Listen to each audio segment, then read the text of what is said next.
Okay, so this continues our talk on visas in Thailand.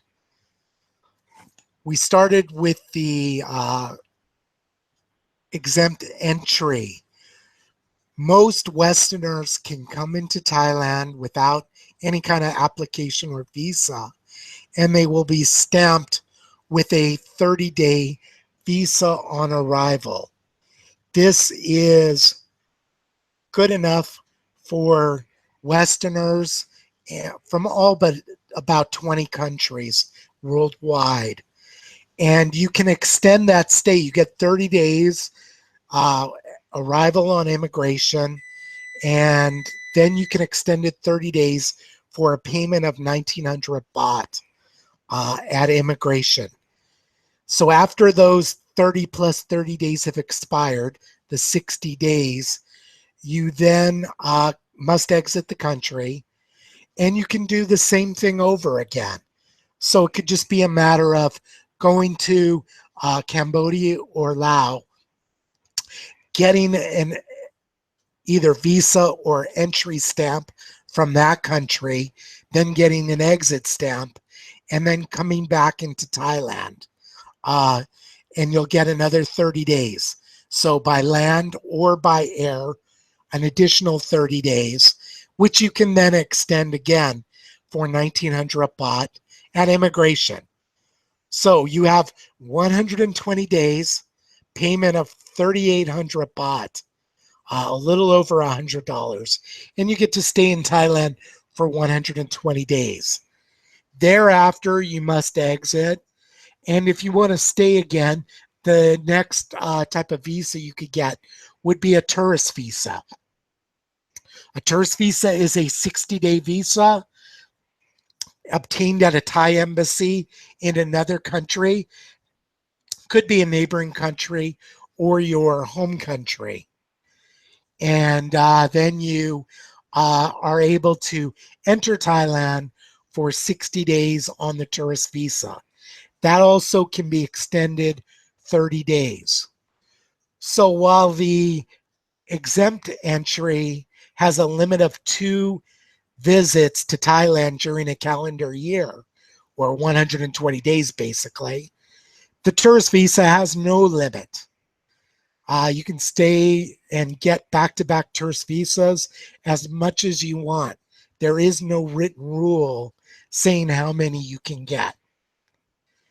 Now, when you come into Thailand on a tourist visa, there could possibly be some issues. Uh, Typically, they will ask non-Westerners, non-Westerners, for to provide these one of these or maybe all of these 3 things: proof of an onward flight, so proof that you're going to leave Thailand after your 60-day visa is up.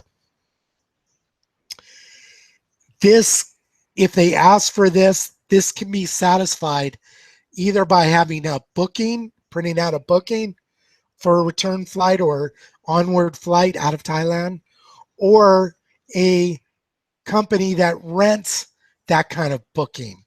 Yes, there are companies that rent onward flights for about $10 US.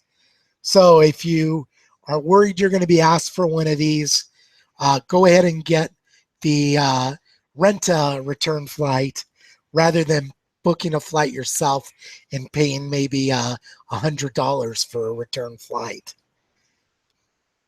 The second thing they may ask you for is proof of financial support. Again, mostly for non-Westerners. They usually don't ask Westerners for this. For a land border crossing, the requirement is 10,000 baht, and for airport arrival, 20,000 baht. You can have these funds either in cash or proof by some kind of bank statement. That could be a bank statement from your home country. If you have a Thai bank account, it could be the passbook, an updated passbook from your Thai account. And Aaron was nice enough to point out it probably could be an ATM slip. You get an ATM slip showing you have 20,000 baht in the bank, good to go. I don't think they're going to hassle you. The third thing you might be required to show is proof of where you're going to stay when you're in Thailand. Now, your TM7 arrival card, which you have to fill out when you come into Thailand, requires you say what the residence address is of where you are going to stay. So if you have a hotel room booking, fine, you can show that. You can also tell the immigration officer you are staying with a friend, give the friend's name, give the friend's address, give the friend's phone number. They're not going to call. So that's another way of satisfying that requirement. Those are the three possible requirements you could be asked when you come into Thailand and greet the immigration officer with your tourist visa. As I said, a Westerner usually not going to be asked for that. They don't want to hassle Western arrivals. Most of them they're going to assume can meet all these requirements. If you're Russian or you're Indian or Middle Eastern, you might have to provide those things. Be prepared for it. Another thing we have to talk about is if you have a lot, I'm talking about a lot of visa stamps from Thailand in your passport. You have a lot of back-to-back tourist visa stamps. You might get asked questions. And if those aren't answered properly to the satisfaction of the immigration officer could deny you entry, probably won't, but could stamp your passport that you're not permitted to enter again on a tourist visa for the next year. That's possible. Two vloggers I know, Bangkok 112 and 20 Seconds in Thailand, Thailand Rob, have taken the steps of trying to vary their tourist visa entries in order to avoid scrutiny by the immigration officials. I don't know if this will work, but it seems to work at least for the year or two that they've been in Thailand. The way to do that is to go to different locations for your tourist visas. Vary them up. Sometimes get entries on arrival, the visa exempt entries on arrival. Sometimes get tourist visas. Get them from different countries. Go to different countries. Malaysia, Singapore, Vietnam, Cambodia, Laos, Myanmar, Hong Kong, wherever you want to go. And the price doesn't vary as much. I believe that Laos is the cheapest and easiest. Cambodia can be a little difficult because the embassy is a little corrupt there, and they may hold your passport ransom to get you to stay more days in Cambodia. Hopefully you have something to do, and they'll find a way that money exchange will get you your passport back quicker. That happens all the time in Phnom Penh. So there are ways of varying your tourist arrivals so that you won't come under the scrutiny of the immigration officers when you arrive. So another way you can stay longer is to get what we call a long stay visa. There are many different types. They run into categories: ED visa, education; non-O visa, and there's a variety of non-O visas. There's there's education, there's support for a relative who is Thai, there is voluntary work and there's retirement. So those are the non-O visas. There's a non-B visa for work and a non-BI visa or B1 visa for investment in Thailand. There's probably some other ways, but those are very rarely used. Let's go to the education visa first. If you do one of these three activities and have a sponsoring educational institution, you can get an ED visa. Those activities are studying at a university or other kind of accredited educational institution, studying Thai language at a language school that is registered with the Ministry of Education, or similarly studying MMA, Muay Thai boxing. And again, the training facility has to be certified in order to get the ED visa. The ED visa will require 2 trips to a neighboring country or other country Thai embassy. The first time is when you register, show that you've paid your fees, and present all the educational institutions, documents to the foreign embassy, to the Thai embassy in the foreign country, and you will get a 3-month visa, ED visa back. That will allow you to attend and stay in Thailand, attend the university or MMA facility for 3 months, during which time the institution creates records, including your attendance record, showing that you're going to class. I believe the requirement is attending at least 2 hours of class a week. And that will allow you, after the 3 months and your ED visa is expiring, to go back out. You'll have to go to another embassy and then get your 1-year ED visa.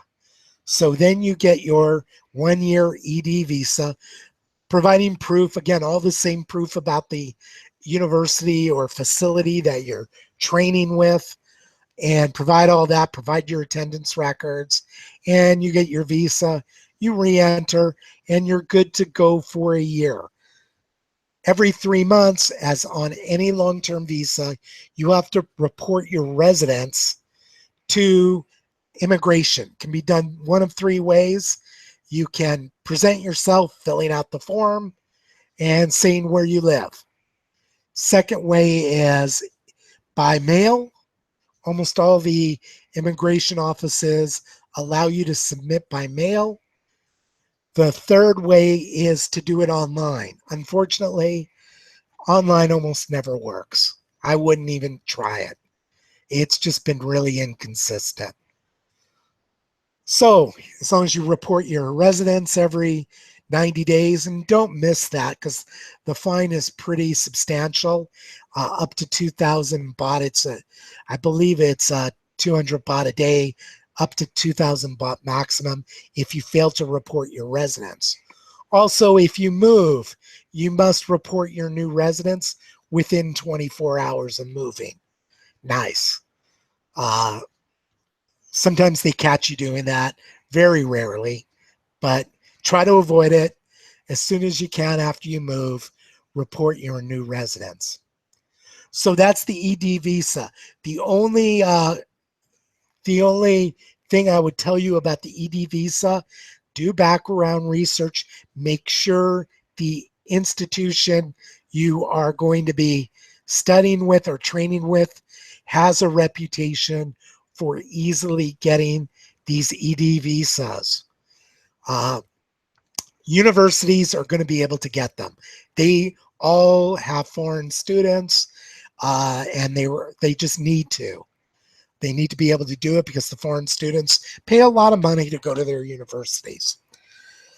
As far as Thai language school, watch them. Make sure they have a reputation for easily, without hassles, getting your ED visa. Same with MMA. Thai boxing training. That's become very popular in Chiang Mai and Phuket. Uh, it's encouraged by, I believe, the TAT, the Tourism Authority of Thailand. And the reason is because Muay Thai is part of Thai culture. And even though Thai language is as well, uh, Thai language is not being promoted. The Prime Minister is trying to promote it, but it just doesn't have the appeal that Muay Thai boxing does. And so they're trying to heavily promote that. And that's why I think, as far as, if that's something you are interested in and can do, of the three educational visas, I'd actually recommend that one the most. You should be able to stay as long as 5 years if you are doing the educational visa. So you may not be able to stay with the same institution for 5 years, but through a mix of these, you can stay for up to 5 years on educational visas. And that's probably the best way to stay in Thailand long term, unless you meet the requirements of the spousal support non-O, the non-B work visa, or the retirement visa. So we've dealt with the tourist visa, the exempt entry, and then the educational visa. The next visa is the non-O support visa. Again, there are three ways of supporting a non-O visa, and that is supporting a Thai person who is a parent, child, or spouse. And then you have the non-O visa for working for an NGO, working voluntarily.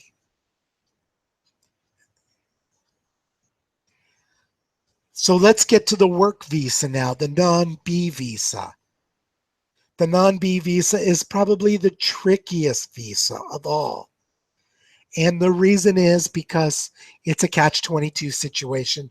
Your employer is going to have to apply for a work permit either through the Ministry of Labor, Department of Education, or if they are a certain kind of company, at the One-Stop Service Center.